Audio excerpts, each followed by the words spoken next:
Madame Bintou Keïta de la MONUSCO est arrivée hier à Goma. Aujourd'hui, nous sommes le 13, mais elle est arrivée depuis le 12. Et à son arrivée, plusieurs choses ont été dites. Certains ont parlé, il y a eu des fake news, comme il y a eu des bonnes nouvelles. Qu'est-ce que nous pouvons commenter ou qu'est-ce que nous pouvons retenir déjà dès son premier jour alors qu'il fera 3 jours? Bonjour, bonsoir, je vous salue de partout. Je vous aime beaucoup. Abonnez-vous, partagez et restez connectés avec nous. Laissez-nous un pouce bleu, laissez-nous un cœur, activez la cloche de notification comme ça. Alors,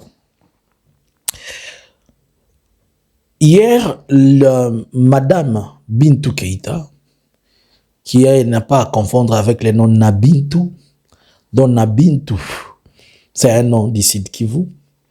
Mais là, nous sommes en train de parler de Bintou et pas Nabintou. Madame Bintou Keïta est arrivée hier en République démocratique à Goma via Entebbe en survolant, pour votre information, l'espace rwandaise et a eu l'autorisation de survoler l'espace rwandaise. Il est arrivé avec un hélico et il s'est posé dans l'enceinte de l'enclos de la MONUSCO. À son arrivée, il a eu certainement un briefing avec son équipe dirigeante. Et 2 ou 3 messages ont commencé à circuler. Le premier message, c'était un message où les gens disaient que Madame Bintou Keïta a dit, elle est venue avec un message des États-Unis pour informer le Rwanda et les M23 qu'au plus tard les 15, ils doivent quitter et libérer la ville de Goma et Bukavu. Déjà, c'est un fake news.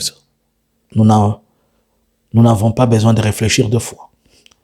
Que ça soit vrai ou après ou comment, mais déjà, moi, sur le plan de la forme, je vais vous dire que c'est un fake news. Je vous explique. Ce n'est pas à lui de communiquer dans ce sens, d'abord, premièrement. Car il vient, et dans sa mission la plus légitime de la MONUSCO, c'est de trouver la paix. Et d'amener le peuple congolais à être unis. S'il y a des décisions politiques à prendre, s'il y a des décisions aussi diplomatiques, il n'est pas le canal autorisé pour passer ces messages-là. Deuxième chose, même si vous étiez en sommeil, aujourd'hui l'Alliance Fleuve Congo a des troupes avancées à plus de 450 km de Goma. On peut utiliser ça, s'il vous plaît? Alors dites-moi, elle arrive le 12. Elle dit au plus tard les 15. Comment est-ce que les troupes peuvent sauter de Walikale et rentrer même à Goma, les 15? Et c'est possible? C'est faux. Segundo, on va leur demander de partir où? Bunagana n'est pas la RDC. Rutshuru n'est pas la RDC. Donc Goma est la RDC VIP et Bunagana et Rutshuru est la RDC standard. Et s'ils rentraient à Bunagana ou à Rutshuru, ne sont-ils pas chez eux? C'est pas une partie de la RDC. C'est quoi la différence entre rester à Goma et rentrer à Bunagana et Rutshuru? Donc comprenez d'abord, c'était du fake. Deuxième chose, que moi je trouvais trop important, dans son speech, maintenant ce qui a été relayé officiellement, c'est que il est là, même si vous allez sur le site de la Radio Okapi, qui est aussi un site officiel de la MONUSCO, c'est de là qu'on parle de son séjour de 3 jours et de dire qu'il va rencontrer les autorités de l'Alliance Fleuve Congo. Trop importante. Trop importante. Je vous explique. On parle peu, n'est-ce pas? Je vous explique. Si la MONUSCO, au travers Madame Bintou Keïta, vient à rencontrer l'Alliance Fleuve Congo, cela veut dire sur le plan international, l'Alliance Fleuve Congo, le M23, n'est plus un groupe armé. Il n'est plus non plus un mouvement rebelle. Car, selon la loi et selon tout ce qui est connu, au grand jamais, un représentant de la MONUSCO, à un niveau qu'il soit, ne peut collaborer avec un groupe armé sur un territoire qui est un territoire national au cas où ce groupe est considéré comme un mouvement rebelle. Car, étant invité officiellement par l'État congolais, il n'a pas droit d'approcher ni de parler. Seulement même pas parler, même prendre contact, il n'a pas droit. Vous pouvez leur poser la question, on va vous le dire. Mais si à ce moment-ci, Madame Bintou Keïta arrive à Goma et qu'elle va prendre langue avec l'Alliance Fleuve Congo, c'est-à-dire sur le plan international, l'Alliance Fleuve Congo et sur le plan national. Premièrement, sur le plan national. Puisque s'ils étaient rebelles, ils n'allaient pas se rencontrer. Mais comme ils ne sont plus rebelles, mais ce sont des révolutionnaires, des gens qui revendiquent certaines choses et de droits fiables, voilà pourquoi cette rencontre va avoir lieu. Un élément trop important, cela veut dire que la RDC a l'obligation de s'asseoir directement dans les pays ou à l'étranger, discuter des questions de paix avec eux.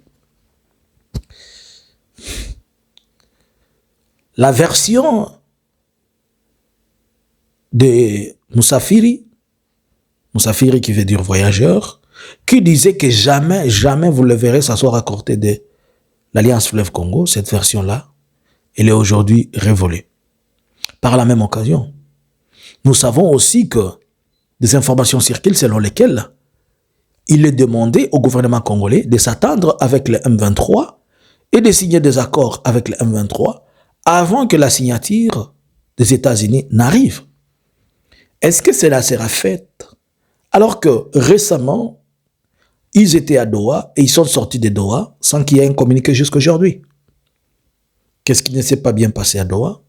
Qu'est-ce que Doha a donné pour que tout le monde se taise? Et les ministres des Affaires étrangères, Qatari c'était, la RDC c'était, et le M23, ils se taisent tous. Question de garder confiance et question de garder la sécurité, garder l'information au frigo qui ne soit pas mise à la portée du média. On comprend. C'est aussi notre stratégie. Est-ce que dans cette configuration, ou bien dans la manière dont je viens de vous expliquer, on peut encore demander au M23 de quitter Goma? Non.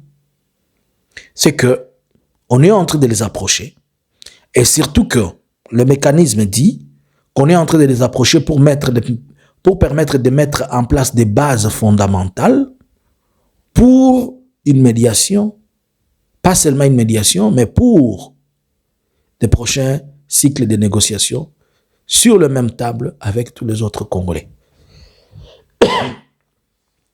Cela dit que l'Alliance Fleuve Congo, quelque part, pas quelque part, elle a obtenu une victoire. Mais il reste encore beaucoup de choses à faire de son côté. C'est lui notamment d'amener le Parlement congolais à retirer cette loi qui dit qu'on ne peut pas négocier avec le M23 et qu'il est considéré comme un groupe rebelle. Bon, est-ce que le M23 aussi va faire des concessions? Dans ce sens, le M23 va faire des concessions, puisque le gouvernement congolais en a fait. Et quelles sont les concessions? Est-ce que les concessions, c'est de libérer Goma et Bukavu? S'ils libèrent Goma et Bukavu, ils n'ont plus de moyens de pression sur Kinshasa. Puisque si Kinshasa continue à vouloir accélérer de parler avec eux, c'est puisque Goma et Bukavu sont partis. Est-ce qu'à ce point, la guerre peut-elle reprendre? Pour le moment, tout le monde est en train de privilégier la paix. Et tout le monde est en train de vouloir à ce qu'il y ait moins de dommages collatéraux. Et peut-être, à ce niveau-là, les deux peuvent avoir la paix. Mais c'est encore trop fragile. Qu'est-ce que le M23 attend alors? Il attend des postes? Je ne sais pas. Qu'est-ce que Kinshasa leur offre? Il les offre la primature ou consort? Ils nous ont dit qu'ils ne font pas la guerre pour les postes, mais ils font la guerre pour que les choses changent. Et tant que ça n'a pas encore changé, je ne les vois pas stopper la guerre. Selon vous, qu'est-ce qu'on attend de tout ceci? Bonjour, bonsoir.